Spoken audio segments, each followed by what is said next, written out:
안녕하십니까, 김농부 애플망고 농장입니다. 이번 시간에 볼 주제는 하우스에 대해서 간략하게 설명을 드리겠습니다. 귀농하기 전에 제일 먼저 고민했던 부분이 이 하우스를 어떻게 지을까가 제일 고민이었었거든요. 총 4가지가 있습니다. 첫 번째 단동하우스, 두 번째 연동하우스, 그리고 세 번째는 대형하우스, 그리고 네 번째는 맘모스 하우스, 이제 4가지 유형들을 대표적으로 봤습니다. 첫 번째 단동하우스가 구조가 단순하고 그리고 비용도 최저로 들었습니다. 그리고 연동하우스는 구속이 좀 더 많이 들어가더라고요. 세 번째는 이제 대형하우스, 저희 망고하우스처럼 대형하우스를 많이 고려를 해서 저는 대형하우스를 선택을 했습니다. 그리고 마지막 맘모스 하우스는 파이프 자체가 두꺼워서 금액이 많이 나오더라고요, 하우스를 짓는데. 그래서 저는 그 부분은 빼고 먼저 총 3가지로 고민을 했었고, 3가지 중에 가장 나은 부분이 저는 대형하우스라고 판단을 했고, 그곳에 대형하우스가 있었기 때문에 대형하우스를 선택했습니다. 하지만 일반적인 그냥 작물인 경우에는 대형하우스보다는 단동이라든지 연동하우스가 훨씬 더 쾌적한 환경을 가질 수 있더라고요. 그래서 제가 개인적으로 추천을 드리고 싶은 거는 단동하우스. 일반적으로 비닐하우스 특성이 다 단동하우스라고 보시면 되는데 주변을 돌아보시면 많이 있으실 거예요.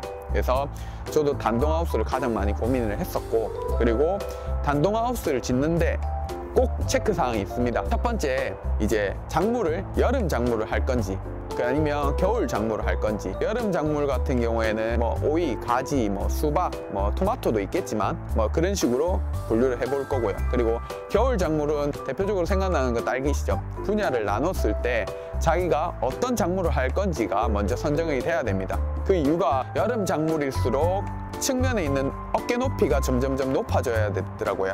왜 그러냐면 이 햇빛이, 뜨거운 햇빛이 그대로 들어오는데 그 작물이랑 그 다음에 이 비닐하우스가 가까이 있으면 가까이일수록 작물들이 열이 엄청 많이 받더라고요, 작물들이. 그래서 저도 고려를 했던 게 여름 하우스를 만약에 제작을 했으면 저도 측고를 최대한 높였을 겁니다. 측면에 환기를 하거나 측면에 그리고 상부까지 해가지고 환기가 들어가는 하우스가 일반적으로 지어지더라고요.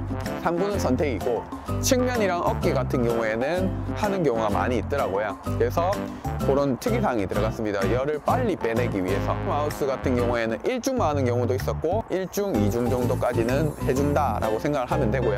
겨울 하우스는 어깨 높이를 낮게 합니다. 왜냐면 저희도 일반 집으로 보면은 층고가 높은 집들은 난방비가 많이 들거든요. 그 이유가 층고가 높으면 높을수록 열은 위로 올라가더라고요. 그래서 위에 열이 머무르기 때문에 밑에 작물들이나 있는 환경은 추울 수밖에 없어요. 그래서 최대한 낮출 수 있을 만큼 낮춘다라고 생각하면 되고, 여름 하우스는 기준했을 때 예를 들면 평균적으로 1.8, 1.6에서 1.8, 2m까지 보는 게 여름 하우스. 그리고 겨울 하우스는 1.7, 1.6 뭐 아니면은 측고 해가지고 어깨 높이라고 생각하면 되는데, 그 높이를 최대한 낮출 수 있을 만큼 낮춰가지고 이제 재배를 하는 게 더 좋다라고 저는 설명을 들었어요.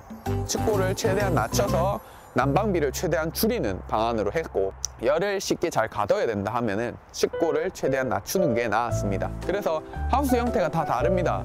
곡률 위에 이제 석가래 같은 경우, 위에 이 천장 같은 경우에도 곡률을 더 주면 줄수록 열을 조금 덜 받을 수 있고요. 열을 조금 더 펑퍼짐하게 만들수록 열을 훨씬 더 빨리 받아들인다 하더라고요. 그래서 이런 하우스 특성이 꼭 중요한 게 몇 가지 체크 사항이 있습니다. 단동을 지으면 여름 하우스를 짓는다? 어깨를 좀 최대한 높인다. 그리고 곡률을 많이 주면 줄수록 열을 조금 덜 받아들인다. 환기는 측면, 어깨, 상부까지 들어가면 환기는 정말 쾌적하게 된다라는 거를 먼저 체크로 할 수 있고, 파이프를 이 기둥을 박은 다음에 밑에 이제 파이프를 한 줄 더, 신발을 신긴다 하죠. 신발을 한 줄 더 신기더라고요. 신기고 나서 말뚝을 꼭 박아 달라고 부탁을 해야 됩니다. 말뚝을. 안 그러면 여름에는 보통 태풍이 있잖아요. 태풍이라든지 바람이 좀 많이 부는 경우가 많은데, 그런 경우에 하우스가 첫 해에 제일 위험하다 하더라고요. 그게 하우스가 날아가 버리니까 돈 들이고 애주중지 잘 하우스를 지어놨는데 다 날아가 버리면은 소용이 없어지더라고요. 그래서 이용하시는 분들한테 제가 말씀드리거는, 하우스는 여름형 하우스, 겨울형 하우스가 있고요. 작물을 어떤 걸 할 건지가 중요하게 생각을 해서 이 선택을 해야 됩니다. 이 2가지 중에. 또는 조금 더 두꺼운 거, 318로 해서 짖는지 안 짖는지를 판단을 해야 됩니다. 6m가 안 넘으면 뭐 25.4라고 하는 파이프가 있던데 그 파이프로 짖는다 하지만 최대한 조금 강성을 가지고 있는 게 좋다더라고요. 그래서 그걸 맞는지, 그리고 하우스를 짓는다고 가정을 하면 그 파이프 두께도 1.5T, 1.7T가 있는데 1.5T 정도만 하면 되더라고요. 근데 단 뭐 9m가 넘어간다든지 이 폭이 조금 더 넓어지면은 1.7T로 해가지고 강성을 조금 더 보강하는 게 좋다라는 거를 꼭 말씀드리고 싶어요.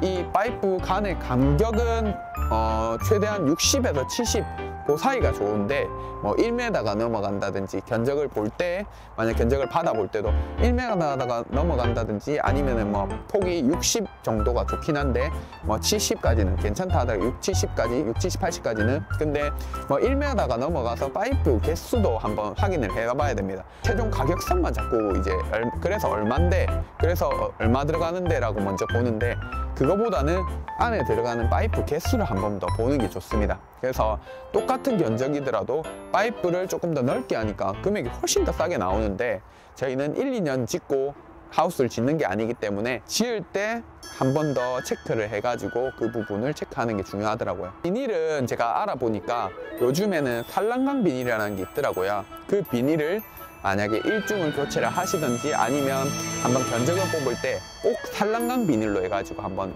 알아보십시오. 그게 저도 알아보니까 그 비닐이 요즘에는 조금 더 많이 선호들 하고, 그리고 금액적으로는 조금 나가긴 나가더라고요. 저도 알아보니까. 근데 그게 좋다니까 꼭 체크 한번 해보세요.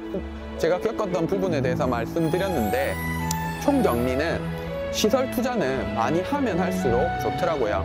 좋긴 좋은데 모든 것들은 다 갖추고 할 수는 없잖아요. 그래서 어느 정도의 내가 부합하는 정도의 시설 투자가 필요하고, 그 부분이 정확하게 저도 뭐 현장을 많이 다녀보고 나서 아, 이게 정말 나한테 맞더라라는, 그리고 그 작물을 하고 있는, 예를 들면 토마토라든지 망고라든지 뭐 어떤 작물을 선정을 했을 때 그 작물을 키우고 있는 농장을 최대한 많이 들려서 아, 나는 요 점은 좋으니까 이 점은 나쁘니까 그 점을 다 취합을 해서 나에 맞는 하우스를 짓는 걸 적극 추천드립니다. 작물에 맞는, 온도에 맞는, 그 다음에 환경에 맞는 하우스를 짓는 걸 추천드리고, 남북 방향이랑 동서 방향이 있거든요. 그래서 그 부분도 잘 고려를 해야 돼요.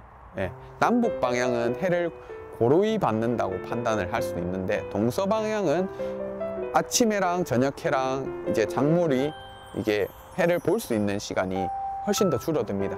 방향인지 남북 방향인지 그 하우스를 땅 형태에 대해서 어떻게 지을 수밖에 없는지도 마지막 판단을 한번 해보세요.